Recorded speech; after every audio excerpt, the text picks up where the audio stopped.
Buenas tardes, me llamo José Manuel Sendín, soy abogado, aunque todo el mundo me llama Cuartillo. No me importa que me llamen Cuartillo.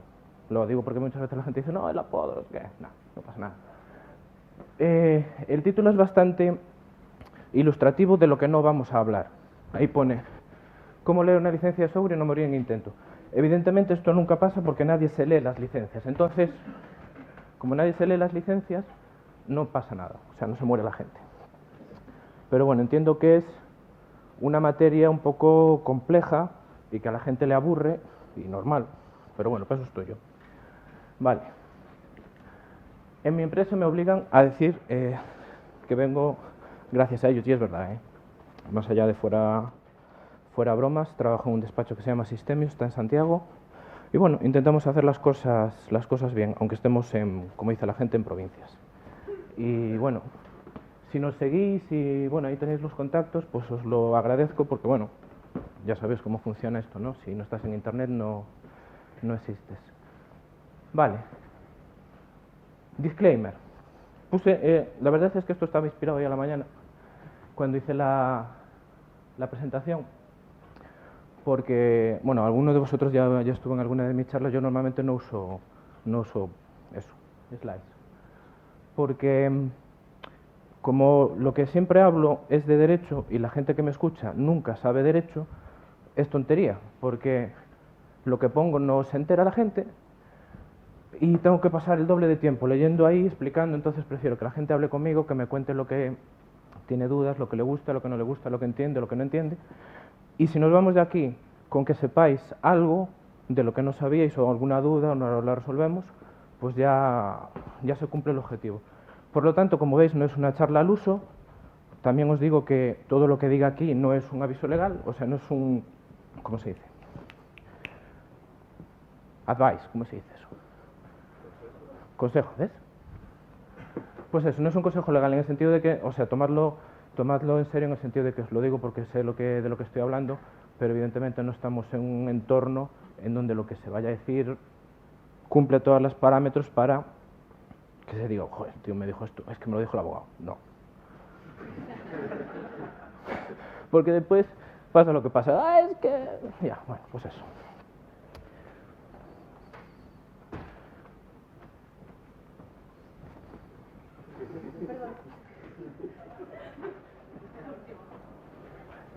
¿Fuisteis a la charla de Jesús a la mañana? Un pro.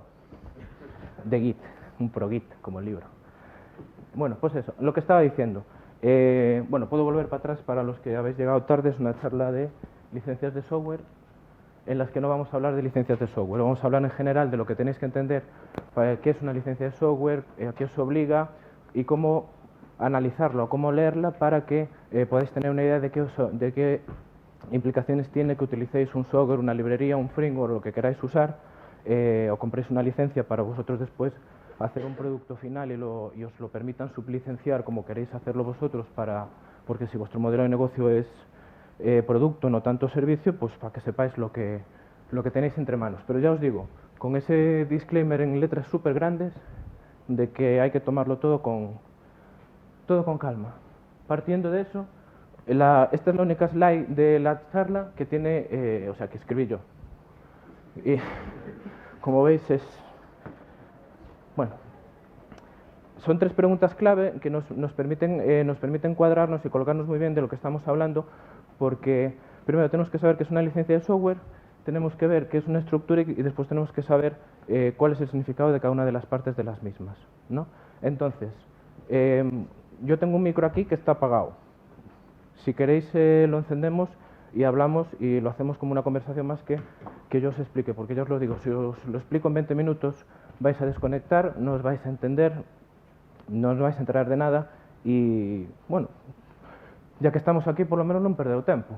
Entonces, si os digo qué es una licencia de software, ¿podríais decirme qué es una licencia de software? ¿Algo?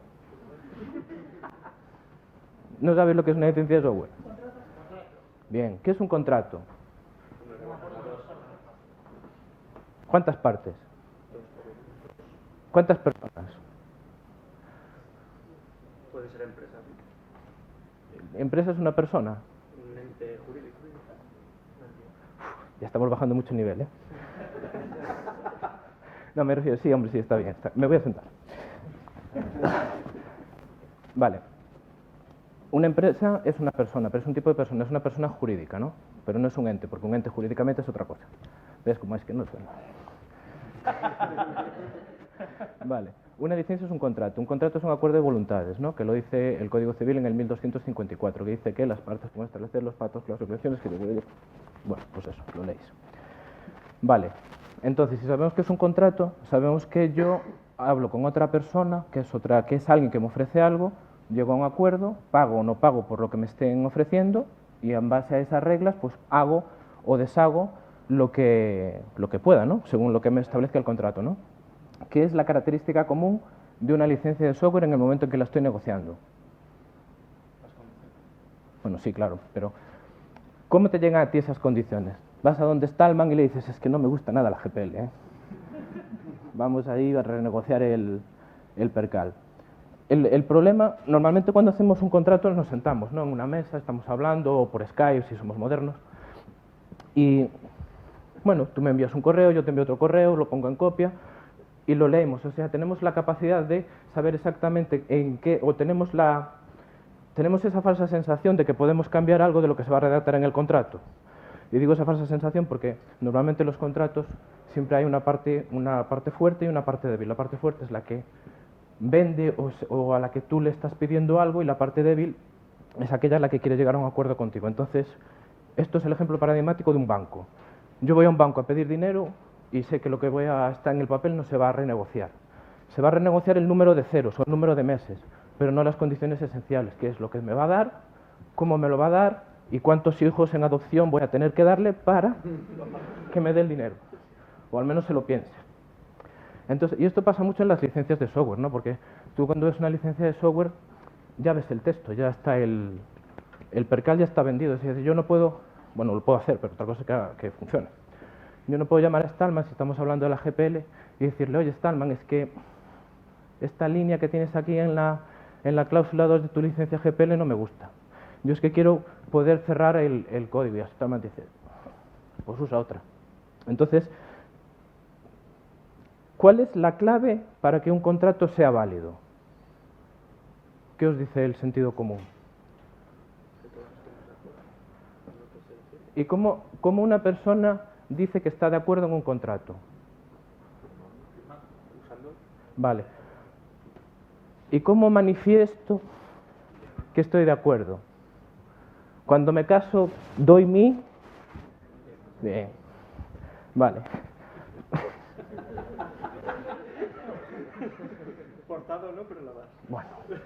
¿Ves? Pues estamos en la misma situación, ¿eh? Yo no dije nada. ¿Cómo te llamas? Víctor. Víctor, tienes una hora gratis de asesoría jurídica. No, en serio.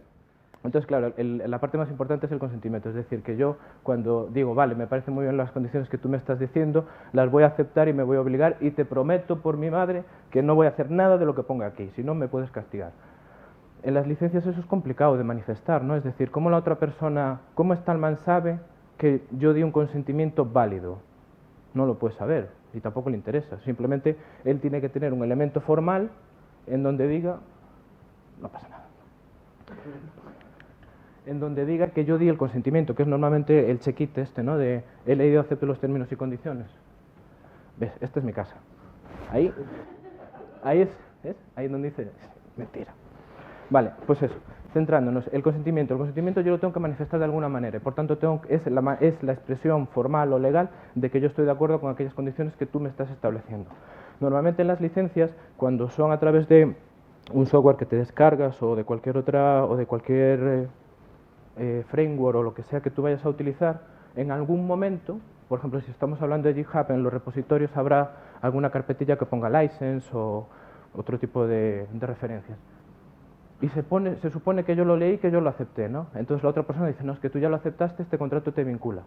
En España, para que el consentimiento sea válido, tiene que tener una serie de requisitos, una serie de parámetros que establece el Código Civil, que en esencia lo que dice es que yo tengo que saber lo que estoy firmando y tengo que tener las capacidades o los conocimientos las circunstancias que el ordenamiento jurídico dice para lo que yo estoy diciendo me obliga y me vincule. Es decir, un niño de 12 años puede darle a clic a una licencia y mostrar un consentimiento válido y obligatorio de acuerdo con la legislación española. O bueno, esto es la legislación del sentido común. En teoría no, ¿no? Porque la ley dice, no, es que tienes 12 años.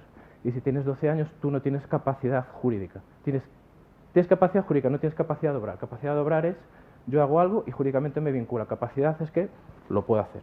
Otra cosa es que eso tenga efectos. Entonces, el principal problema que nos encontramos con las licencias, no me miréis la contraseña, es...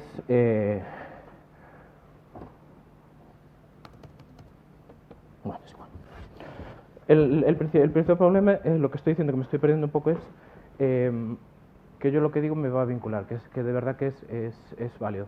Entonces, ¿cómo hacen los desarrolladores o las empresas de software para asegurarse de que tú has presentado ese consentimiento de manera válida? ¿Qué es lo que hacen? Te muestran como 5 o 6 veces el prompt de te bloquean el aceptar hasta que haces el scroll formalmente hasta abajo, ¿no? Te lo vuelven a poner. Antes, cuando tú comprabas el Windows 95 y abrías la cajita, pues, si rompes el precinto es que aceptaste la licencia. Eso es distintas maneras que establecen alguien se le ocurrió de decir, vale, este consentimiento está válidamente prestado, pero es jurídicamente muy discutible. Y eso es algo bueno para vosotros, porque si yo no doy el consentimiento válido, el contrato no me obliga. Si el contrato no me obliga, no estoy incumpliendo el contrato. Si no estoy incumpliendo el contrato, no me puedes reclamar. O si me reclamas, no tienes una base jurídica a partir de la cual me puedes obligar a hacer eso. Eso es la parte buena. La parte mala es que nadie se lo cree y el juez tampoco se lo va a creer, porque como no sabe de tecnología, va a decir, tú aceptaste y por tanto estás obligado. Entonces, dime. Pero si utilizas el software de código, se puede asumir que está aceptando lo que he puesto, ¿no? Eso es lo que te dice el repositorio. Pero tú siempre puedes decir, es que yo no lo leí. Justo esa carpeta. Y que te diga el otro que sí que la leíste. Estaba contigo cuando hiciste el clonado del repositorio. No. Pues eso es. Pero ya os digo que eso normalmente es un argumento básico que no funciona, como en mi portátil. No, ahora sí que quiero usar el portátil porque esto es mucho más sencillo. Si cogemos una licencia, vemos el texto de la licencia y veis la chicha de... no me hackees el ordenador. Vemos una licencia y así os lo explico y avanzamos un poco, porque si no podría estar hablando del consentimiento 3 horas. Entonces, me voy a salir de la presentación. Bueno, tengo una licencia aquí. Cuando estaba pensando hacer la charla, dije, bueno, ¿cómo hacen los programadores para buscar las licencias? Buscan en Google. Entonces, busqué en Google y me salió el típico licencias raras, ¿no? Pone las licencias más curiosas y dije, bueno, vamos a verlas.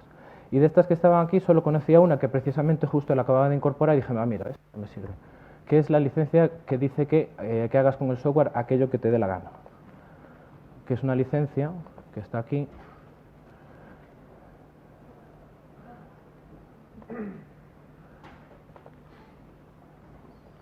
Y que básicamente esto es el texto de la licencia entera, ¿no? Y veis que pone licencia pública, hagas lo que te... Bueno, esto es una traducción al castellano, que eso también lo tenemos que tener en cuenta. No sé si esta traducción está reconocida por el señor Van Lukenita S. Os lo digo porque, por ejemplo, la GPL y otras licencias, sabéis que están todas escritas, normalmente están todas escritas en inglés, ¿no? Pero tú entras en la página de la Free Software Foundation y hay como una versión en castellano de la licencia, que tú la puedes leer para hacerte sentir la falsa sensación de que entiendes de lo que estás leyendo. Pero, jurídicamente hablando, no te vincula, porque la licencia oficial es en inglés. ¿Y por qué digo esto es así? Esto es así porque esa en concreto, la GPL, que digamos es como el bien y el mal, dependiendo si eres pro software libre o eres .net, pues claro, pues eso, están redactadas de acuerdo con el derecho anglosajón. El derecho anglosajón es ligeramente o muy distinto respecto al derecho continental. Y nosotros lo aplicamos de manera indistinta. Es decir, yo cojo la licencia GPL, me la leo y digo, me vincula aquí hasta mis nietos. Y a lo mejor no tanto porque, ya os digo, es derecho anglosajón y no se puede aplicar directamente en el ordenamiento jurídico español porque hay cláusulas que son incompatibles con lo que dice el ordenamiento. Por eso tenéis que contratarme para que os la lea. Centrándonos en... Esto tenía luz. Sí. En esos casos en los que traducen las licencias y, aparte de que tú entiendo que puedes demostrar, entre comillas, que no sabes inglés y que te las tengo que leer en castellano, si la interpretación de la ley que se puede hacer en castellano y la interpretación de esa ley que se puede leer en inglés es diferente, ¿cuál se aplicaría? Si yo teóricamente no sé inglés y no me he podido leer la de inglés y por lo tanto interpreto la parte que a mí me interesa de la de castellano. Te doy la versión corta para que porque estuve en la charla de Google, que como te cuenta la información es como te queda en el cerebro. La versión corta es que se aplica la versión inglesa. Y la versión larga se aplica la versión inglesa porque el inglés se entiende como idioma oficioso en el ámbito del desarrollo de software. Pero esto hay una sentencia de un tribunal alemán en donde precisamente un señor alemán tuvo la misma ocurrencia que yo y dijo, es que yo no sé inglés. Y dijo, señor, me da igual. Como todo está en inglés y tienes el ordenador en inglés y pones los commits en inglés, pues te fastidias. Entonces, por eso te digo, no, pero más allá de que se aplique la versión en inglés, el problema, aunque estemos hablando de la licencia en el texto en inglés, es el contenido en sí de la cláusula. Por ejemplo, no sé si os habéis fijado, en la cláusula del disclaimer que pongo aquí, bueno, estoy yendo al revés. No os lo dije, esta es la cláusula del disclaimer, es la cláusula número 15 de la GPL3, de la Free Software Foundation. Y aunque ahí pone talk, pone programa, pero lo que tenéis que tener en cuenta es el final de la primera línea, ¿no? Dice ahí, to the extent permitted by applicable law, when no sé qué, no sé cuánto. Vale, eso si lo traducimos a castellano, dice que este software se presenta sin ningún tipo de garantía hasta el límite permitido en la extensión máxima permitida de acuerdo con la legislación aplicable en ese sitio. Esto lo tuvieron que poner y si os fijáis en las versiones antiguas de la GPL, de la GPL2, esta frase no estaba. ¿Por qué? Porque en el derecho anglosajón tú puedes establecer las limitaciones que te dé la gana en materia de responsabilidad. Sin embargo, en el derecho continental y específicamente en el derecho español, de acuerdo con el Real Decreto Legislativo 1/2007, artículo no sé qué, de la legislación de consumidores, tú no puedes establecer disclaimers sin límite. Hay un límite que es el que el juez siempre te va a decir. Me da igual lo que tú digas, como mínimo vas a tener que responder por un determinado porcentaje. Entonces, para que no considerasen abusiva y nula esta cláusula y por tanto no se aplicase en caso de que haya discusión en este tipo de ordenamientos jurídicos como es en el ordenamiento jurídico español, Stallman le añadió esa frase. Bueno, el abogado de Stallman le añadió esa frase. To the extent permitted by applicable law. Es decir, de acuerdo con la legislación aplicable, es la típica frase que pondría yo para limitarte en todas las situaciones posibles sin estar pensando en una situación concreta. De acuerdo con la extensión que establezca la ley aplicable, que no sé qué ley es, pero me da igual, hasta el límite que establezca esa ley, pues yo no te voy a pagar. Eso es lo que significa esa frase del disclaimer. Y después da igual lo que ponga, hay otro que es el warranty, después hay otra que es la de idoneidad, pérdida, me da igual lo que tú pienses del software, si funciona o no funciona, si es para lo que tú creías o si es para otra cosa distinta, aunque me hayas avisado. Es decir, ese tipo de cláusulas tan exageradas que no establecen ningún tipo de límite o acotamiento de responsabilidad de la persona que lo está escribiendo, se pueden entender como abusivas o nulas. ¿Qué significa? Que en caso de discusión el juez formalmente no puede tenerlas en cuenta, es como si no existiesen en el contrato, lo cual es bueno para el que está reclamando y malo para el que la escribió, y peor para el abogado que se la escribió porque en tanto pierda el otro le va a coger. Entonces, yo sigo esto, los conocéis, ¿no? Es lo de, bueno, este es un buen amigo que es Adrià, que, bueno, Anjo, bueno, están ahí. Vale, os voy a explicar esta pequeña y después si queréis entramos. ¿Qué licencia os resulta más complicada de todas de las que habéis visto o que más dudas os genera? Porque así cogemos, la vemos y acabamos antes. Más allá de la GPL, que es el comodín del público. La FERO es la misma que la GPL, pero estuvo pensada para librerías y para cuando se trabaja en servidor. Pero bueno, básicamente es la misma la FERO. Pero estás hablando la FERO de GPL, no la que había antes de la GPL. ¿No? Porque hay... No, te lo digo en serio, no es por meterme contigo. Es que ahí decimos la FERO, pero es que antes de la GNU A0, que es la que usa la mayoría de la gente, había una licencia específica que se llamaba A0, que era, en su redacción originaria, era incompatible con la GPL, pero debe ser que se llevan bien los que hicieron la A0 y la Free Software Foundation, que la Free Software Foundation sacó la GNU A0, que es prácticamente la misma que la A0 en lo esencial, y sí es compatible con las GPLs. Entonces, esta licencia, que no avanzo, es la de haz lo que quieras con tu software. Todas las licencias tienen más o menos la misma estructura, es decir, un párrafo inicial, unas definiciones, o algunas cláusulas y después un montón de disclaimers. Lo reconocéis porque están en letra mayúscula. Todo lo que está en letra mayúscula es el disclaimer y es cuando yo te quiero... Creo que la convención en Internet es que si pones algo en letras mayúsculas es que quieres ponerlo en relieve o algo así, ¿no? Entonces, aquí tenéis, esto se llama licencia pública, hagas lo que te dé la gana, la versión del 2000, derechos de autor, veis aquí, esto es el copyright. ¿Sabéis por qué surgió el copyleft de la Free Software Foundation, que es uno de los elementos que ellos siempre utilizan? No, es que esta es una licencia copyleft dura, copyleft leve, no sé qué. Pues fue porque Stallman se levantó, bueno, yo estoy mencionando a Stallman siempre en el buen sentido, en el que después no el nombre... Básicamente porque es digamos, la cabeza visible, ¿no?, de la Free Software Foundation, no por nada en concreto. Pues dijo, si ellos dicen el copyright, yo voy a decir el copyleft, que parece un chiste de mi amigo Dani, en el sentido de que uno es la derecha y otro es la izquierda. Hacen el juego de palabras de right con derecho, left, right, pues eso. Pero en español, si tú traduces copyright, ¿qué significa? No estoy hablando de eso, digo literalmente, ¿qué significa copyright? Bien, no. Copyright significa derecho de copia. Pasa que lo equiparamos a derechos de autor, que es algo totalmente distinto. En el derecho anglosajón no existen los derechos de autor, los derechos morales que reconoce la Ley de Propiedad Intelectual, artículos 97 y siguientes de la Ley de Propiedad Intelectual del 96. En el derecho continental sí existen los derechos de autor, los derechos morales. En el derecho americano no existen, porque les da un poco igual, son pragmáticos, dicen, y crearon el copyright.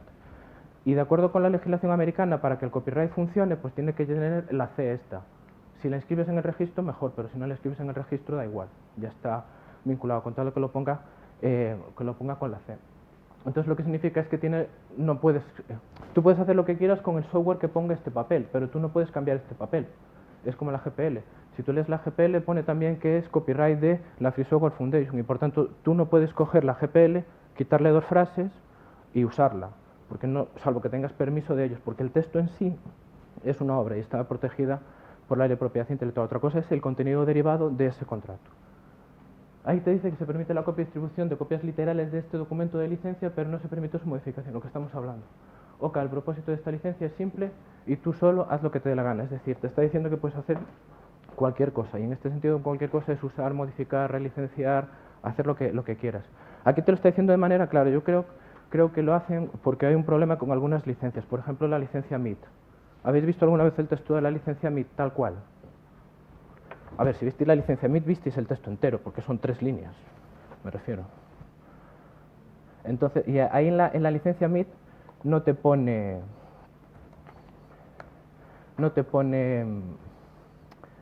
bueno, esto tenía que haberlo tenido buscado ya antes, lo siento.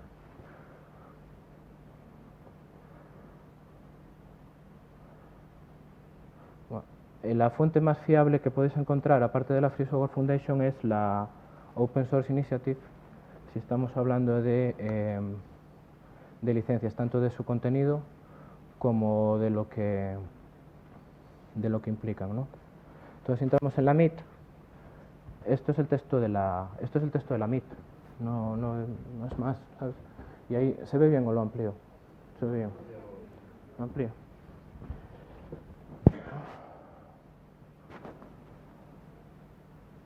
Sí sé cómo se amplía.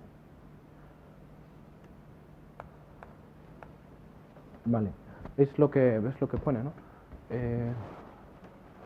También pone que puedes hacer lo que quieras, pero no te lo especifica exactamente. Es decir, te dice que puedes hacer lo que quieras, pero no, por ejemplo, no te pone, a lo que voy es que no te pone que lo puedas relicenciar. Eso no lo pone. Pone usar, copiar, modificar, mezclar, publicar, distribuir, sublicenciar y o vender copias del software. Pero no te dice que puedas relicenciar. Es decir, tú no puedes cambiar algo que está licenciado con MIT. En el fondo te da igual porque la MIT te permite hacer lo que quieras, pero no te permite poner una licencia distinta.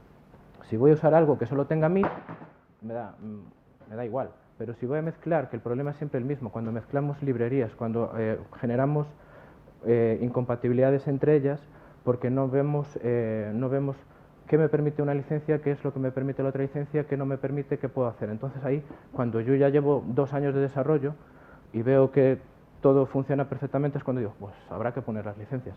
Y ves que a lo mejor lo que construiste no se puede vender como tal o no se puede vender en la manera que tú querías venderlo, que es de manera privativa, normalmente.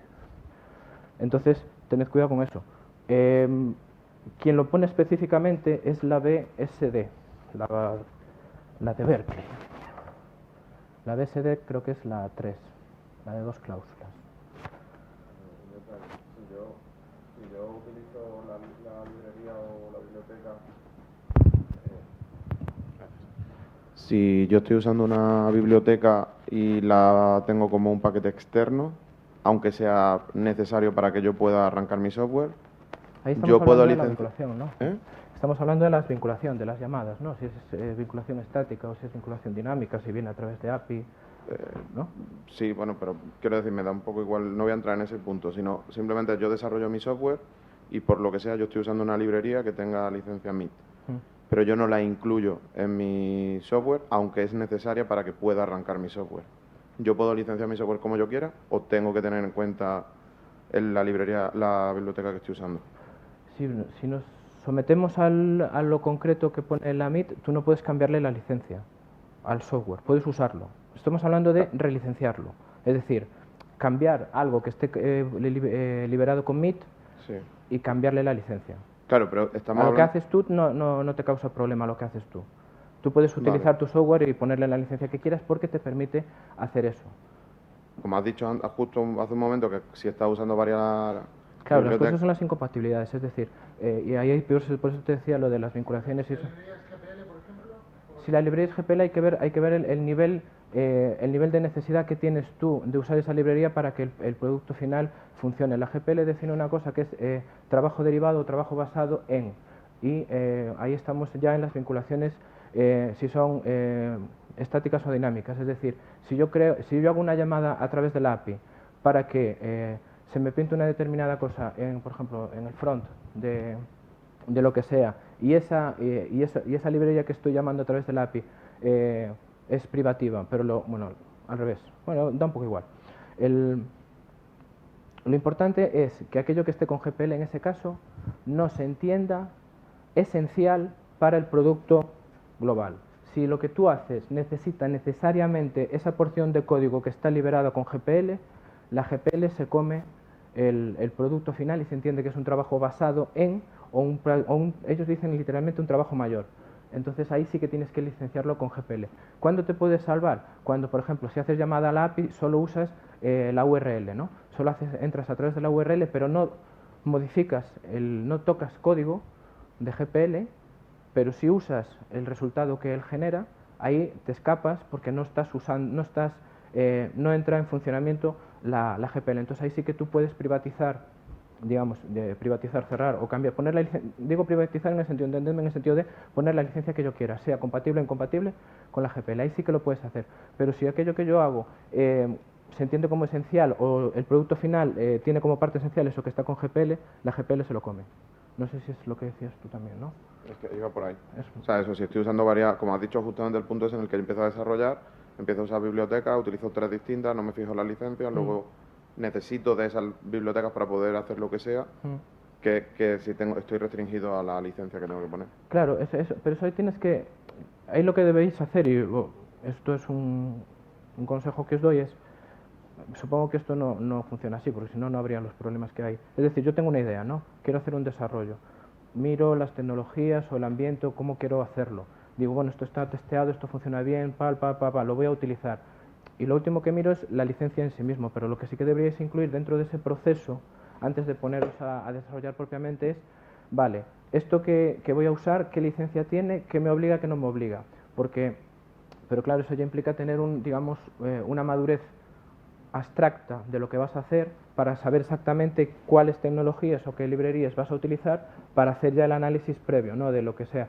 Pero en todo caso, lo que sí os digo, y yo supongo que eso no es que os lo dirá cualquiera, es si queréis privatizar algo o hacerle digo siempre privatizar, la licencia que vosotros queráis, no uséis cosas que están con GPL, salvo que nos importe o querráis que sea software libre. Eso al final es una cuestión, una concepción de cómo yo quiero hacer las cosas. ¿Por qué? ¿Por qué os lo digo? Porque os evitáis el problema.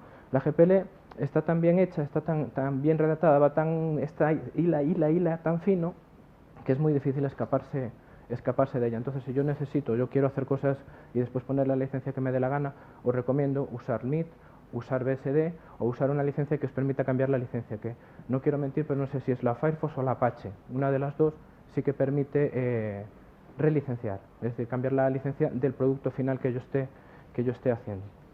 Entonces, la BSD... José, tengo una pregunta ahora que leías la BSD. Sí. Que dice que permite sublicenciar, pero dices que no permite relicenciar. ¿Qué diferencia hay? Cambiar la licencia. Sublicenciar es que yo te lo vendo a ti con la misma licencia. Relicenciar es cambiar la licencia. Eso es la diferencia. Sublicenciar, a lo mejor lo entendéis mejor en el sentido de que yo le compro a una empresa un software y yo a su vez quiero ser el distribuidor de ese software, ¿no?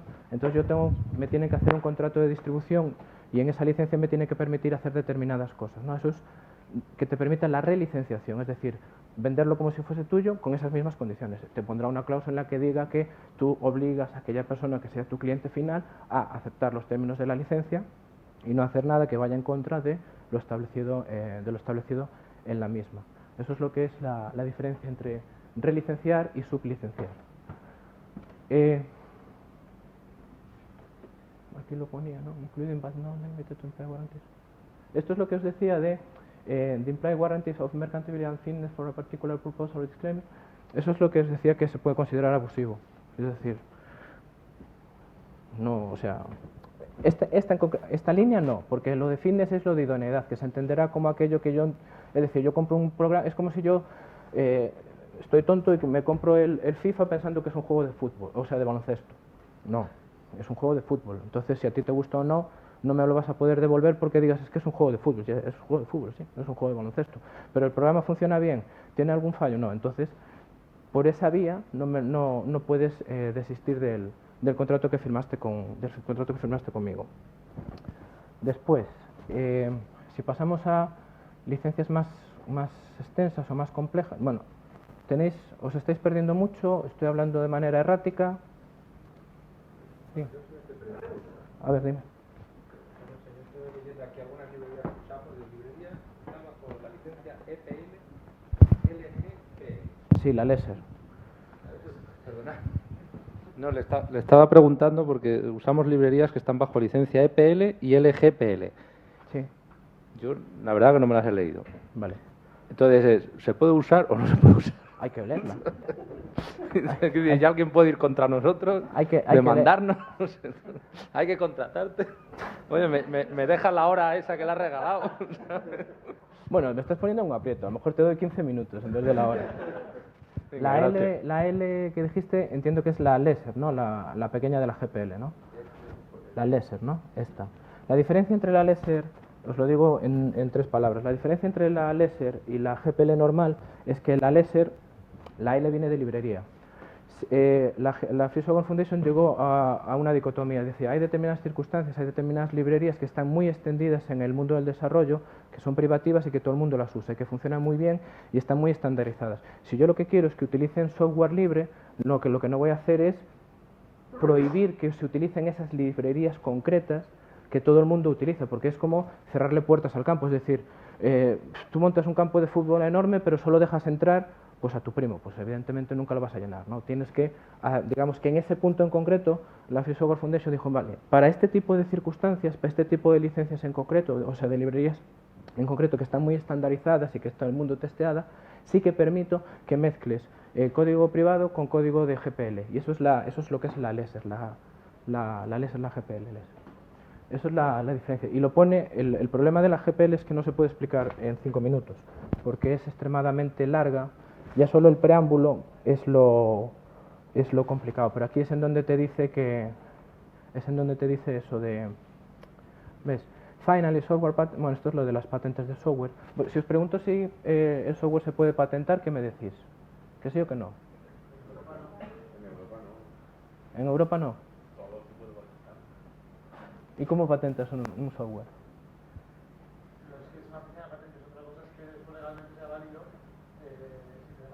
A ver, la ley de propiedad intelectual pone que el software no se puede patentar, ¿no? Está excluido de la patentabilidad. Pero si yo digo que sí se puede patentar, que entonces me pagáis un montón, ¿no?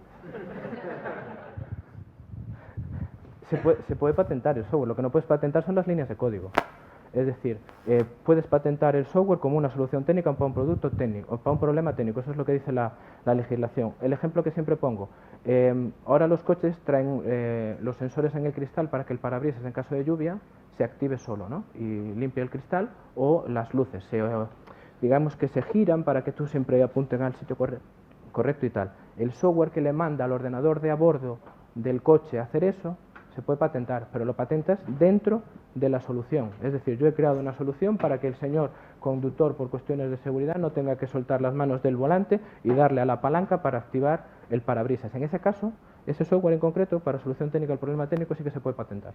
Si me dices 3 líneas de código, no lo puedes patentar. Dime. No, porque la patente, lo que te dice, tú puedes usar el software, pero no lo puedes no puedes alegar la patentabilidad de ese software para impedir que otra persona use esa misma línea de código.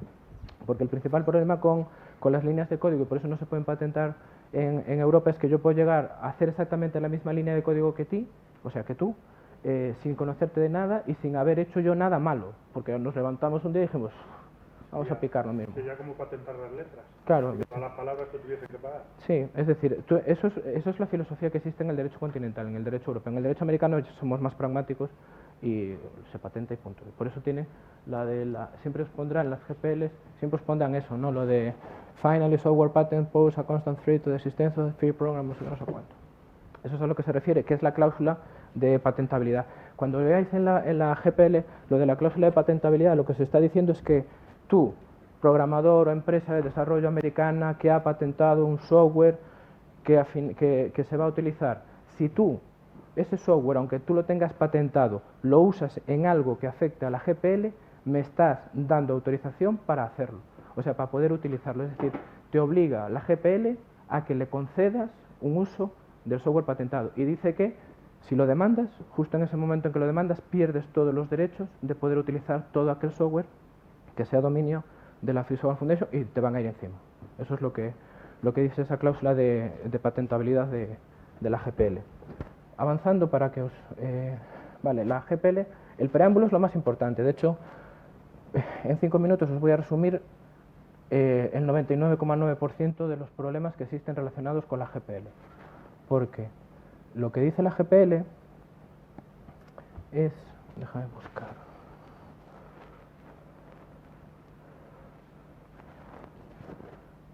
This precise, aquí está, ¿no? Ahí dice que los términos y condiciones de esta licencia se aplican para la copia, distribución o modificación de... ¿Qué sigue, no? Presta especial atención a la diferencia entre trabajo basado en la librería y trabajo que usa la librería, el contenedor de código derivado de la librería, cualquiera que sea, no es la manera en que se combina con la librería a la hora de ejecutarse. La licencia GPL solo se activa y solo te vincula cuando copias, modificas o distribuyes software con GPL. Si lo usas, simplemente lo usas y no lo distribuyes, no lo copias y no lo alteras, no estás vinculado por la GPL. Es lo que hablaba antes de las librerías, y por eso pone específicamente lo de las librerías. Y por eso se creó la Afero, porque si yo no lo toco, simplemente hago una llamada y lo uso, no estoy vinculado por la GPL. Entonces se les escapaban, desde el punto de vista de la Free Software Foundation, mucho software a software privativo con la excusa, porque un abogado le dijo, oye, es que solo se activa si copio, modifico o distribuyo el software. Si lo utilizo, no estoy vinculado por la GPL, ni siquiera se activa, que es lo que ellos determinan activar, no te vincula, es como si no existiese. Entonces puedes hacer lo que te dé la gana con ese producto final que vayas a hacer. Y eso es lo que tenéis que tener en cuenta. Si tú vas a usar un programa que tenga GPL pero no modificas el código, no lo distribuyes en el sentido que dice la licencia, ni lo copias. Es decir, si yo tengo un CD de Ubuntu, por ejemplo, lo copio, o sea, si yo me descargo Ubuntu desde la página oficial, lo meto en un DVD, monto un kiosco en la calle y lo vendo a 5 euros, estoy vinculado por la GPL. Si en caso de que Ubuntu estuviese licenciado con GPL, que no sé si está licenciado con GPL, pero es un ejemplo. Porque hay distribución, hay copia. Pero yo simplemente estoy en mi casa y digo, bueno, voy a salvar el mundo. Y hago un programa y mezclo todas las licencias del mundo que haya, no miro la incompatibilidad ni nada, mientras lo use para mí, no pasa nada y no me afecta. Y esto también funciona en el ámbito de las empresas, que supongo que es lo que a vosotros os interesa. Si vosotros estáis en vuestra empresa, os reunís y decís, tenemos este problema, vamos a hacer este programa para mejorar el funcionamiento interno de la empresa, para que sea todo mucho más óptimo.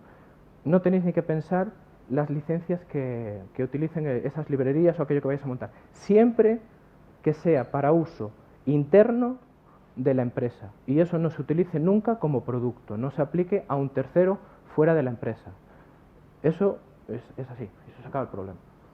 Y si yo saco un producto, es decir, yo produzco algo y luego yo vendo el producto derivado. Ahí estás fastidiado. Ya estoy fastidiado, vale. Ahí estás. Pero si lo usas solo para ti dentro de la empresa. No, sí, pero yo uso muchas licencias, o sea, lo que has dicho antes, por ejemplo, que quiero hacer algo en mi empresa y resulta que utilizo un montón de software para finalmente optimizar optimizar los servicios internos de mi empresa.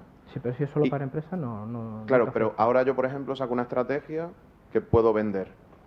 Pero está derivada, o sea, al estar derivada del software, entonces sí estoy atado.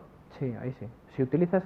No si está derivado, si está inspirado o no, si usas el mismo software. No, yo estoy el resultado que he obtenido.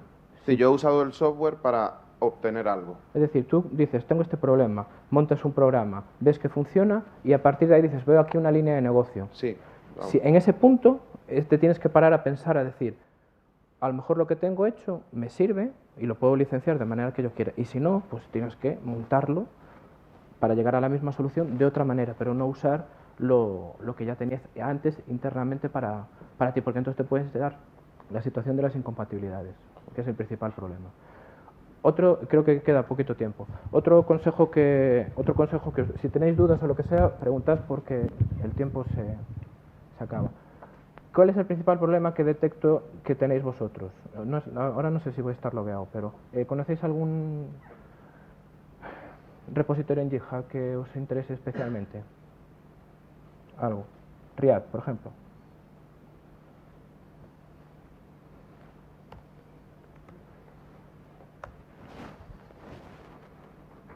Es que no sé si estoy...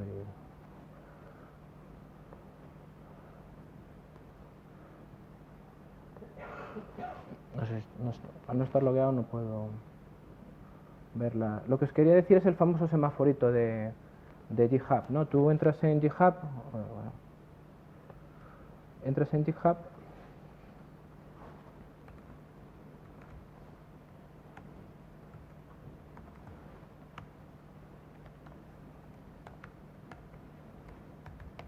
contraseña segura, ¿eh?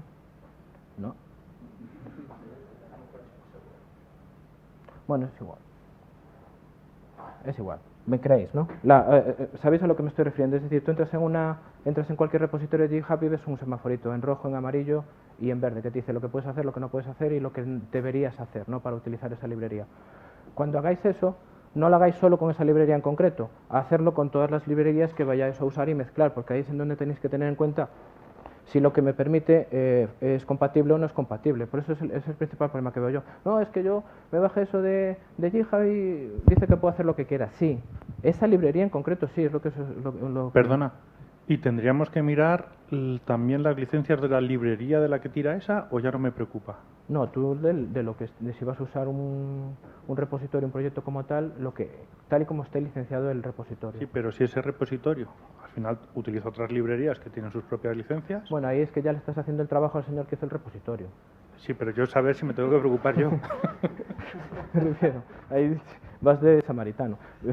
Pero bueno, viéndolo desde el punto de vista de si me va a fastidiar porque me fié del que me decía no sé qué, sí, si tienes tiempo, voluntad y un abogado que te lo haga, sí. lo deberías hacer, pero el problema es que ahí siempre vamos a retroceder un montón, y ahí se aplicaría otro concepto que es la diligencia de vida. Es decir, yo hago todo aquello que razonablemente haría, de acuerdo con lo que dice el Código Civil, un buen padre de familia. Las mujeres no tenían sentido común.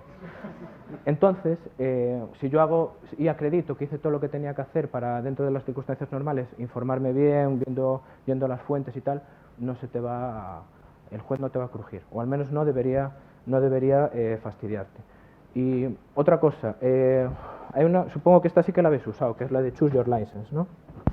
La de que está liberada, creo que de hecho es de la propia GitHub, ¿no?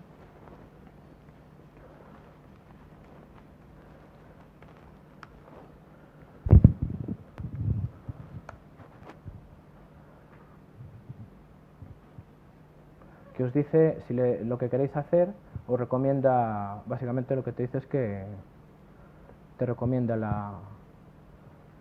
una licencia, de acuerdo con lo que tú quieras hacer. Lo de los idiomas que os decía antes, solo leedlo de acuerdo con el idioma oficial. Normalmente son en inglés, salvo, por ejemplo, las Creative Commons. Las Creative Commons tienen versiones oficiales en varios idiomas, en castellano. De la Creative Commons, ¿conocíais esta página? Sí. Bueno, pues ahí más o menos os está intentando explicar lo que yo os estoy diciendo. Dependiendo de lo que quieras hacer o no, pues te recomienda use esta licencia, aquella otra o lo que sea. Pero bueno, si tenéis tiempo y lo veis con un poco más de calma, mejor, porque bueno, yo no sé José, quién... Sí. Cuando puedas. ¿Hay alguna web donde puedas comprobar la compatibilidad de diferentes licencias? Con la GPL, en la de la Free Software Foundation tienes una lista enorme de licencias compatibles e incompatibles. Entonces, como el problema fundamental siempre viene con la GPL, ¿no? Pues te quita el trabajo. Es que ahí el quid de la cuestión de las licencias no es que yo sea una persona especialmente lista, es la incompatibilidad, no tanto lo que te obliga a hacer una licencia en concreto, sino la mezcla de ambas, ¿no? Y aquí, como veis, es una de las cosas que más visito. Te dice, ¿sabes? Aquí te dice te explica lo que es la Software Foundation y tal, y aquí te dice licencias que son compatibles, ¿no? Las verdes son compatibles, las violetas compatibles con la FDL, que no sé qué es, y las amarillas, las rojas y las azules. Entonces, por ejemplo, veis que hay una cosa que es un poco surrealista, pero la GPL2 es incompatible con la GPL3, precisamente por la cláusula esa que os mencionaba antes, y porque pone en la GPL, al final de todo, en la GPL2 pone que solo es válido de acuerdo con la propia GPL2, pero en la GPL3 pone GPL3 y versiones sucesivas. Y como la GPL2 y la GPL3 hubo una ligera modificación entre ellas, no son exactamente la misma licencia, son incompatibles.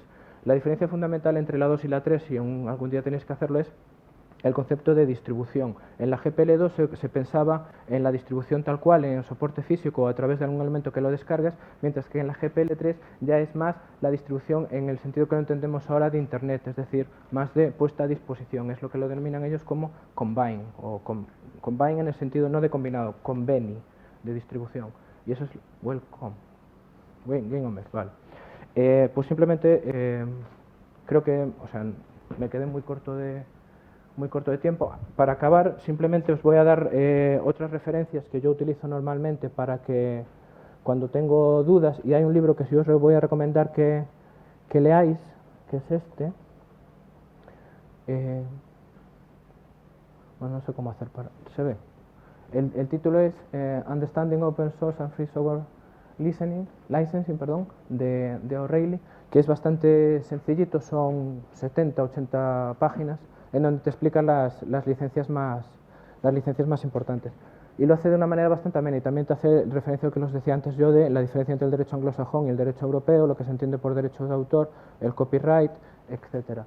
Como fuentes en Internet, la Free Software Foundation, por lo que os decía de las compatibilidades e incompatibilidades de las licencias, la página de la OSI, la Open Source Initiative, en donde establece un catálogo de todas las licencias que se consideran ISO o Open Source validadas por la propia fundación, y por tanto ellos dicen que sí que cumplen el decálogo de lo que se entiende por una licencia de código abierto, y esto son los abogados de Stallman. En la Software Freedom, estos son los abogados.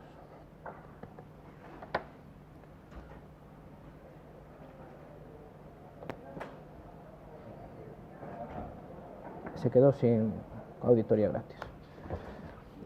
Y aquí, ¿por qué os recomiendo esta página más allá de deciros que son el soporte legal de la Free Software Foundation? Al ser el soporte legal de la Free Software Foundation, y con esto ya acabo si no tenéis preguntas o lo que sea, es la sección esta importante de publicaciones, ¿no? En donde hay una serie de guías, por ejemplo, sobre las cosas más complicadas. Esto, por ejemplo, es una guía de cómo cumplir todo lo que te pide de cumplir todo lo que te pide la GPL, porque no es tanto ya solo cumplir, digamos, lo que te obliga en el sentido de contrato, sino formalmente cómo hacer un repositorio, cómo crear un software utilizando software licenciado con GPL, cumpliendo los requisitos. Y entonces te dice que en la cabecera de cada archivo mayor tiene que ir incluido el copyright, la referencia, el número de licencia, la fecha, los autores y tal. Y cómo tienes que ponerlo en el repositorio, que no se llama, la carpeta no se llama license, creo que se llama library o algo así. Entonces aquí os dice, ¿sabes? Y os pone las distintas versiones de las licencias de la Free Software Foundation, la A0, la LESER, la GPL, y bueno, si necesitáis o vais a usar algo, por lo menos desde el punto de vista formal sí que os dice cómo tenéis que hacerlo. Es decir, no hagáis lo que hace mucha gente de subir algo a GitHub en el repositorio y que en donde te diga GitHub cuando te pregunta que subes el repositorio, ¿con qué licencia es este software? Con GPL, pues simplemente poner GPL, pero cumplir también los requisitos que formalmente te dice la GPL, que básicamente es, uno, entregar una copia de la propia licencia, dos, hacer un enlace a la página web de la Free Software Foundation, y tres, en los archivos mayores o las cabeceras de los mismos, cumplir los requisitos necesarios del disclaimer y de todas estas cosas. De hecho, en la propia licencia te pone abajo como un modelo de lo que tienes que hacer. Y bueno, esta es más larga, son 56 páginas, pero ya te digo, de este sí que os podéis fiar, de verdad, porque son los que redactaron la GPL. Y bueno, siento haber sido así tan errático, pero bueno, espero que os hayáis enterado un poco de lo que estamos hablando, y si no tenéis nada más, pues nos vamos.